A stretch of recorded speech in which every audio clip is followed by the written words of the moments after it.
दोस्तों, आपने महाभारत के दो महान योद्धाओं के बारे में तो सुना ही होगा, जिनके बिना पांडवों का युद्ध जीतना असंभव था। महान योद्धा बर्बरिक और घटोत्कच।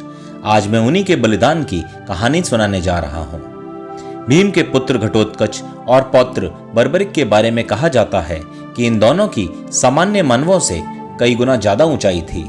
माना जाता है कि कद काठी के हिसाब से भीम पुत्र घटोत्कच इतना विशालकाय था कि वह लात मारकर रथ को कई फुट पीछे ढकेल देता था और सैनिकों को तो वो अपने पैरों तले कुचल देता था। भीम की असुर पत्नी हिडंबा से घटोत्कच का जन्म हुआ था। जन्म लेते समय उसके सिर पर केश नहीं थे और उसका मस्तक हाथी के मस्तक जैसा था। इसीलिए उसका नाम घट हाथी का मस्तक और उत्कच यानी केशहीन अर्थात घटोत्कच रखा गया। इसीलिए वो घटोत्कच के नाम से प्रसिद्ध हुआ। वह अत्यंत मायावी निकला और जन्म लेते ही बड़ा हो गया।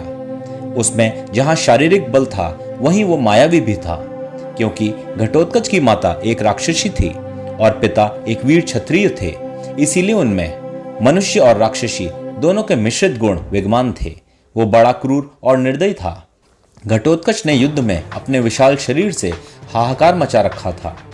वे एक ही बार में पैरों के नीचे कई सैनिकों को कुचलकर मार देते थे, जिससे घबराकर दुर्योधन ने कर्ण को अमोघ अस्त्र चलाने का आदेश दिया।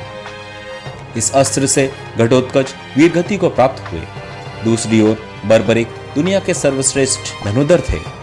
बर्बरिक के लिए 3 बाण ही काफी थे, जिसके बल पर वे कौरवों और पांडवों की पूरी सेना को समाप्त कर सकते थे। युद्ध के मैदान में भीम पौत्र बर्बरिक दोनों खेमों के मध्य बिंदु एक पीपल के वृक्ष के नीचे खड़े हो गए और यह घोषणा कर डाली कि मैं उस पक्ष की तरफ से लड़ूंगा जो हार रहा होगा। बर्बरिक की इस घोषणा से भगवान श्री कृष्ण चिंतित हो गए। तब भगवान श्री कृष्ण ब्राह्मण के भेष में सुबह सुबह बर्बरिक के शिविर के द्वार पर पहुंच गए और दान मांगने लगे। बर्बरिक ने कहा, मांगो ब्राह्मण, क्या चाहिए? ब्राह्मण रूपी कृष्ण ने कहा कि तुम दे न सकोगे। लेकिन बर्बरिक कृष्ण के जाल में फंस गए और कृष्ण ने उनसे उनका शीश ही मांग लिया। बर्बरिक द्वारा अपने पितामह पांडवों की विजय हेतु स्वेच्छा के साथ शीश दान कर दिया गया।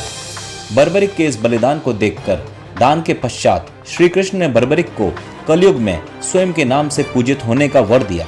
आज बर्बरिक को खाटू श्याम के नाम से पूजा जाता है।